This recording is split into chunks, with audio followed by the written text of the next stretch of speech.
وادی میں، ہر صحرا ریگستان میں، ہر دریا کے کنارے لوکل نمائندے ہوتے، ان کو ڈائریکٹ فنڈ مل رہے ہوتے، ان کو پیسے مل رہے ہوتے، ان کے پاس کھونے کے لیے بہت کچھ ہوتا. پھر کوئی ہتھیار اٹھا کر پہاڑوں پہ نہیں جاتا، پھر کوئی ہتھیار، پھر ان کی گریونسز جو 99% گریونسز ہیں گراؤنڈ پر حل کر دی جاتی. آج کیا ہو رہا ہے؟ آج یہ جو نظام ہے، ہمارے ملک کا نظام، موجودہ نظام، یہ ملک میں ڈس انفرنچائزمنٹ پیدا کر رہا ہے. یہ ملک میں ڈس انفرنچائزمنٹ پیدا کر رہا ہے، بددل لوگ پیدا کر رہا ہے، بدل انسان، بدل پاکستان سے بدل پاکستانی پیدا کر رہے ہیں. اور جب ایسے بدل پاکستانیوں کی کچھ تعداد ہتھیار اٹھا کر پہاڑوں پہ چلی جاتی ہے تو پھر آپ حکومتیں اسی فوج کو آواز لگاتی ہیں کہ آؤ فلاں نے ہتھیار اٹھا لیا، آپ اس سے لڑائی کرو. 70 سالوں سے ہم اپنی فوج کو اپنے لوگوں سے لڑا رہے ہیں، لیکن اس بات کا توجہ نہیں دی کہ بھائی یہ اس ملک میں ہم نے نظام کون سا بنا رکھا ہے جس کی وجہ سے اتنے بدل لوگ پیدا ہو رہے ہیں، اس کو ایڈریس نہیں کر رہے. This is the mother of all evil. یہ جو نظام ہے، اس نظام میں ہم یہی کرتے رہیں گے، لوگ بدل لوگ پیدا ہوتے رہیں گے اور ہم اپنی فوج کو انگیج کرواتے چلے جائیں گے. تو میں پاکستان کی فوج کی قیادت کو آواز لا کے کہنا چاہتا ہوں کہ یہ میرا مسئلہ ایم کیو ایم کا مسئلہ نہیں ہے، یہ پاکستان کی سیکیورٹی کا مسئلہ ہے.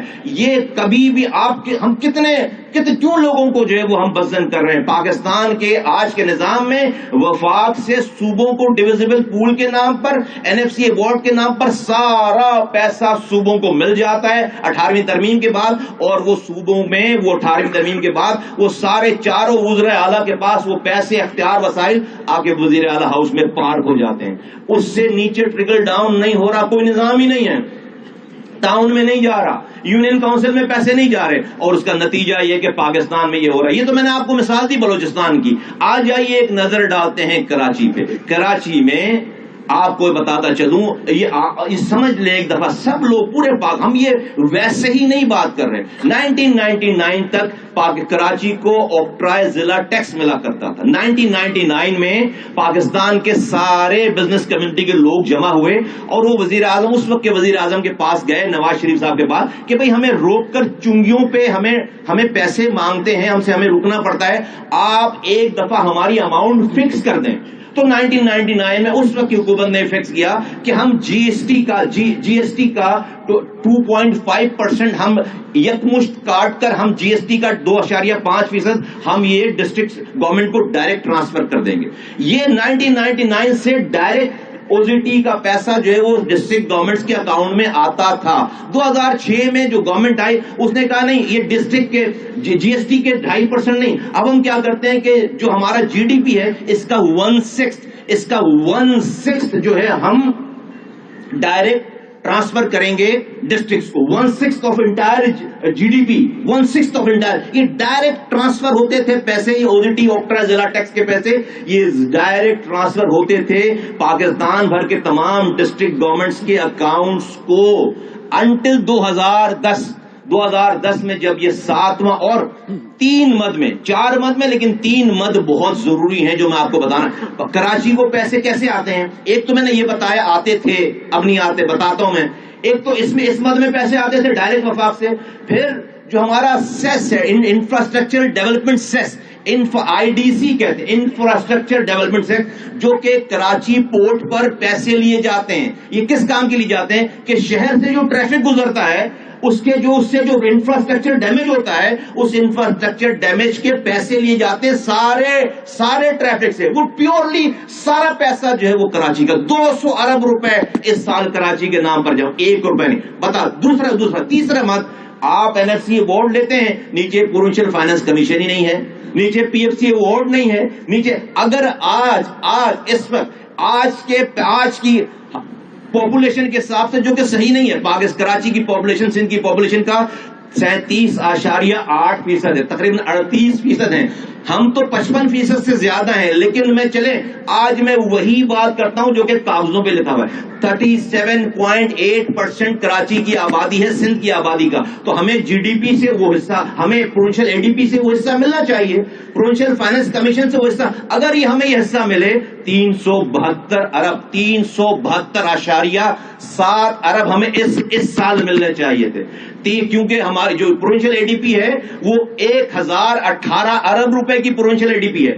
اس سال کی جو پروونشل اے ڈی پی اس کا جو ہے 37.8%، وہ 372.7 ارب روپے بنتے ہیں، 200 ارب روپے بنتے ہیں ہمارے آئی ڈی سی کے، سیس کے، جو پورٹ پہ ہمارے نام پہ جمع ہو رہا ہے، اور او زی ٹی کے، جو کہ او زی ٹی ہے ہمارا، جو کہ فکس ڈائریکٹ ٹرانسفر ہے، جس کو آپ کہتے ہیں فکس ڈائریکٹ ٹرانسفر، یہ کہلاتی ہے ڈی آر جی او. اس نام پہ جو ڈائریکٹ ٹرانسفر پہلے ہوتا تھا، جو کہ پورے ملک کے جی ڈی پی کا 1.6 ہے، یہ اماؤنٹ بنتی ہے تقریباً 222 ارب روپے. وفاق نے دے دیے ہیں صوبوں کو، لیکن یہ جو کیچ ہے، وہ کیچ ہے کہ پہلے وفاق ڈائریکٹ ڈسٹرکٹ کو پیسے دیتا تھا. 7ویں این ایف سی ایوارڈ میں 2010 میں سارا ہمارا پیسہ یکمشت کر کے صوبے کے وزیر اعلیٰ کو دے دیا گیا کہ بھائی یہ بانٹ دینا. وہ نہیں بانٹ رہا، یہ ہے مسئلہ، وہ نہیں بانٹ رہا. تو 200 اپنے میئر کو بھی نہیں دے رہا. 200 ارب روپے سیس کے اس سال، 377 ارب روپے پی ایف سی اگر ہوتی تو اس کے ملتے، اور ہمیں 222 ارب روپے ہمیں اس او زی ٹی کے ملتے. یہ اسٹریٹ فارورڈ 850 ارب روپے کی کیلکولیشن ہے. ہمیں اس سال یہ پیسے ملتے، یہ ہمارے قانون میں لکھا ہوا ہے. ہمیں ملتے تھے پہلے، وہ پیسے اٹھا کر، سارے پیسے اٹھا کر وفاق جو ہے وہ وزیر Balochistan, whose mud house was built after 7 years of effort, and one torrential flood washed it away. And in a makeshift environment, he was standing there with nothing but fear and uncertainty in his eyes, asking, what just happened to me? Let me also tell you the story of a mother who had to bury her child because of malnutrition. Very painful death. It is not a sudden death that comes from some kind of infection, 3 days of hospital, and then you die. Imagine a kid dying bit by bit because of malnutrition. I can also tell you stories and give you pictures of kids who die because of bad drinking water. I can tell you the stories, a real story of a farmer whom I met during the recent floods. I was given the instructions by the Prime Minister to chase the flood, and I was chasing it around, and I saw this one farmer just sitting by the flood line, crying. And I sat by him and I asked him what happened. And he showed me, right in the middle, in the belly of the water, he showed me his 2 acres of land. And he said, I owe, at 70,000 rupees an acre, I owe 150,000 rupees. And my entire crop has been washed away. And I don't know what to do. When the water settles, I wouldn't have the money for seed, nor would I have money for fertilizers. So I don't know where I would go.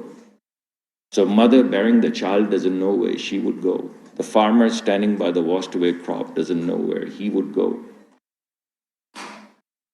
A father helplessly looking at his young child whose mud house got washed away, doesn't know what to tell his child.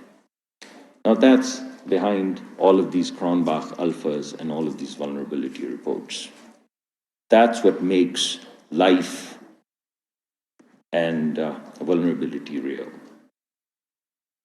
I compare this with this hotel. I walk around in F6 and Diplomatic Enclave, where I get invited every now and then.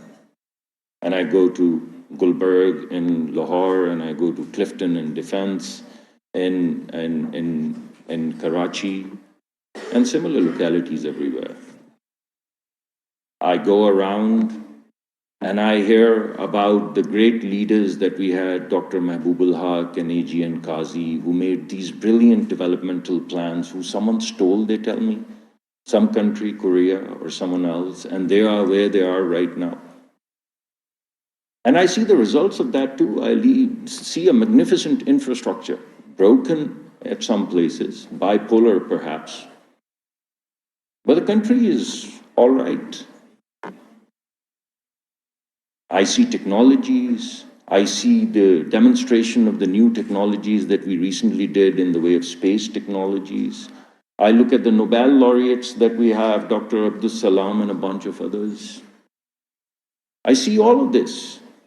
And then I wonder, and people like myself, the question is primarily to me, did it not imagine or cross our imagination that a kid should be able to go to school? A mother in the birthing process should not die. A father should not look into the empty eyes of his child without answers to questions of what hit me last night, and what happened to my sister, and where is my house, and where is my school, and what do I do about it now? So I find lopsidedness. Sometimes I feel it's the lack of imagination. For a country that has achieved what we have achieved in the way of nuclear technology, missile technology, space technology, Nobel laureates, it didn't cross our mind that a kid should be able to go open up a tap and drink a glass of water. Isn't it crazy? Isn't it crazy? What does it take to store water, to put a pipe and make sure people have safe drinking water? Even you, us sitting here, look at the bottles.